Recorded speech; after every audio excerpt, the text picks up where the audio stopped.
This game will be talked about forever. He knows how to sell a fight, Romo does, but frankly, there's very little in that to disagree with. So what do you think, Dan Orlovsky? We've had some pushback on that notion this week from Jeff Saturday in particular about the idea that Mahomes is the future GOAT. Do you think that this is GOAT against future GOAT next Sunday?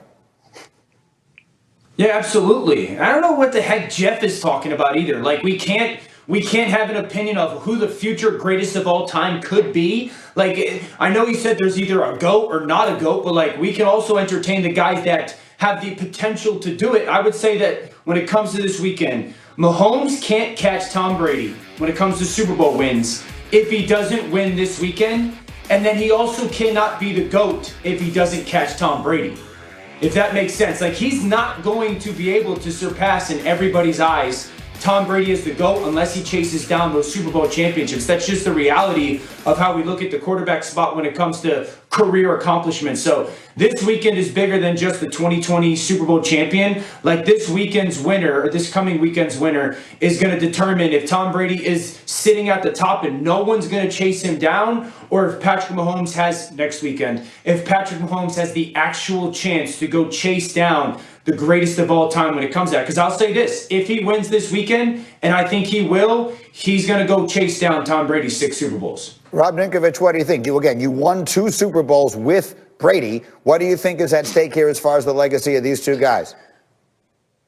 Well, yeah, I mean, I agree with what Dan's saying as far as Super Bowl wins. And this is a matchup where if he does win this, he's going to have 2 under his belt. He's got a few more to go. I think I understand where Saturday is coming from as well. Like, how do you talk about a future GOAT?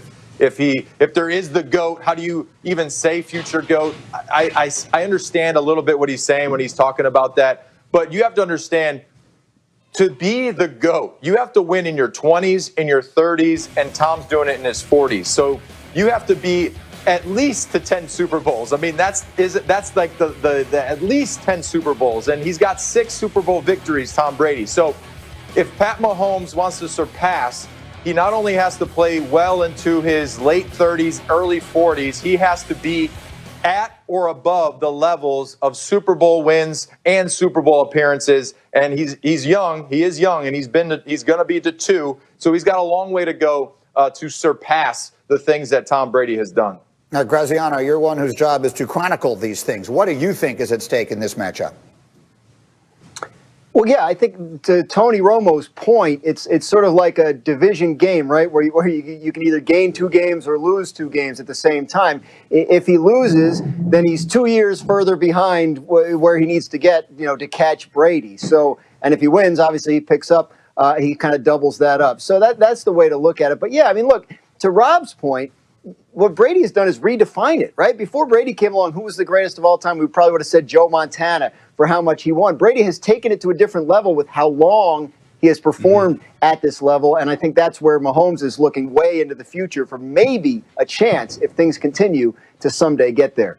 The aging champ, the young contender. It reminds me of the barbershop scene from Coming to America. Rocky Marciano and Joe Louis. Marciano won that fight.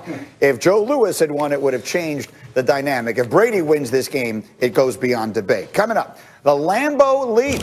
How the Packers can make Aaron Rodgers a happier man. Plus, is all the offseason quarterback chaos good for the NFL? We're talking about that as we roll on. It's a Football Friday. Get up on ESPN.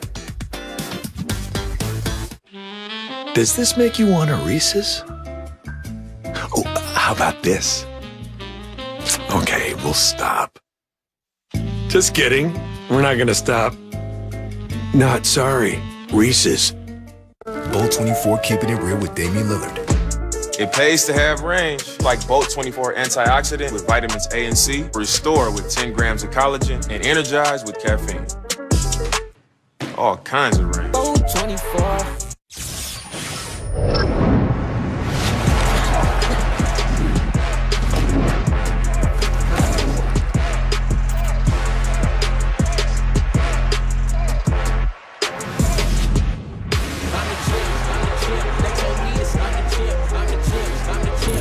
Situation changed and moving his way out of Houston. And so if you are one of those who was wondering that, let me help you. Why might Deshaun be frustrated enough to force his way out of Houston? There are a lot of reasons, some of which you could see on the field. Let's unpack those. It starts with just how good he was this year. In the whole history of the sport, there are 4 quarterbacks who completed 70% of their passes for 8.5 yards per attempt over a full season. Joe Montana, Steve Young, and Drew Brees each did it once. In all of those 3 seasons, their teams won the Super Bowl. Watson just became the 4th. His team went 4-12. How could that happen? Well, first of all, they couldn't run the ball at all. Their running backs had the fewest rushing yards in the league. And then their defense was unimaginably terrible. Over the 15 seasons that ESPN has been tracking defensive efficiency, this year's Texans were 478th out of 480 teams. That is why franchise legend J.J. Watt apologized to his quarterback after the last game of the season. And remember, too, this is the franchise that traded away DeAndre Hopkins, who was first-team All-Pro 3 straight seasons with Watson. Hopkins went to Arizona and caught 115 balls this year. Now the Texans have very little opportunity to add talent. They don't draft until the 3rd round this spring because they traded 2 1s and a 2 to Miami for Laramie Tunsil.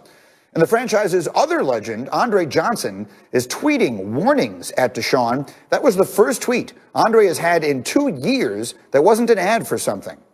So you ask yourself, what happens now? To a very large degree, the answer is whatever Deshaun wants, because his team may not have listened to him a month ago. But now that he has demanded a trade, that is something they absolutely cannot ignore. So that's the situation on the field. It goes well beyond that. We certainly know that much. And so let me bring in the crew to talk about that here. And Dan Orlovsky, I will start with you.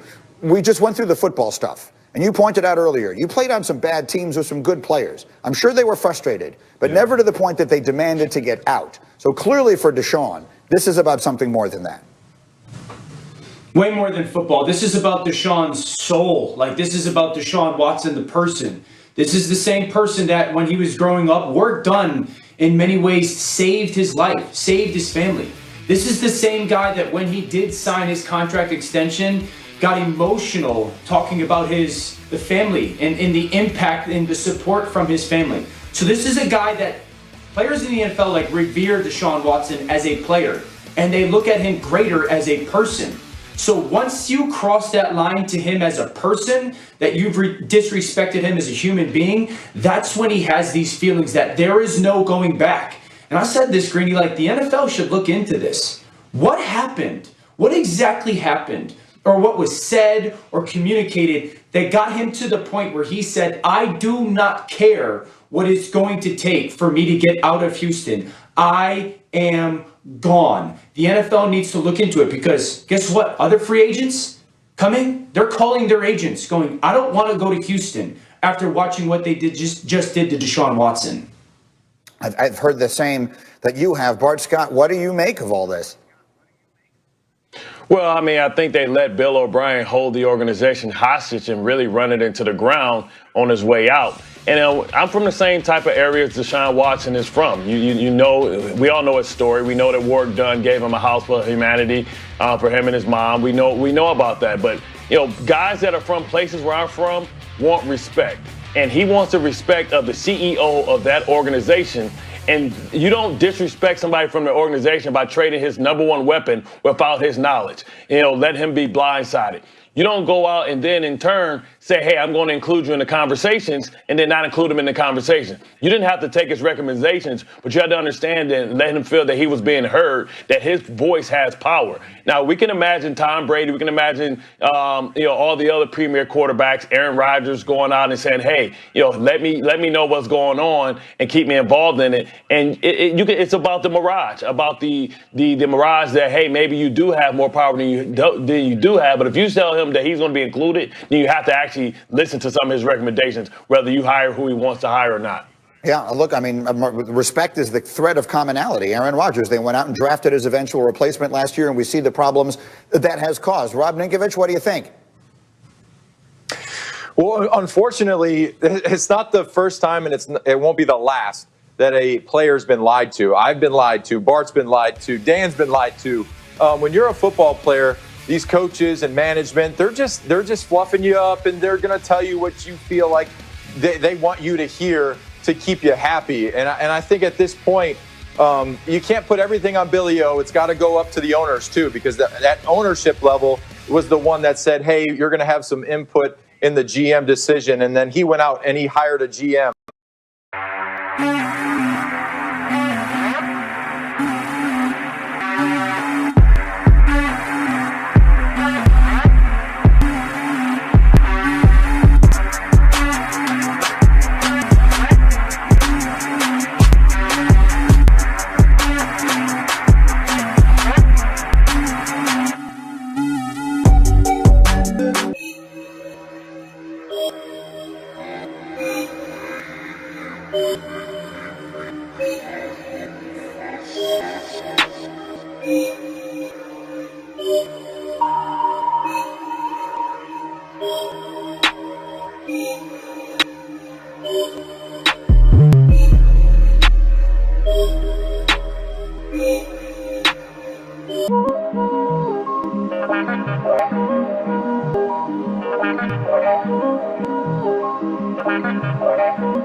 So I think at this point, he's just done. And when someone tells you, look, I'm done with you, I'm done, that cuts deep. And he's upset, and granted, he should be upset.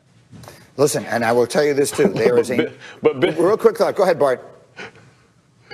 Bill O'Brien was the general manager. He's the one that made those trades. He's the reason they don't have any salary cap space. He's the reason they don't have a number one receiver. Owner. He's the reason they have no draft pick.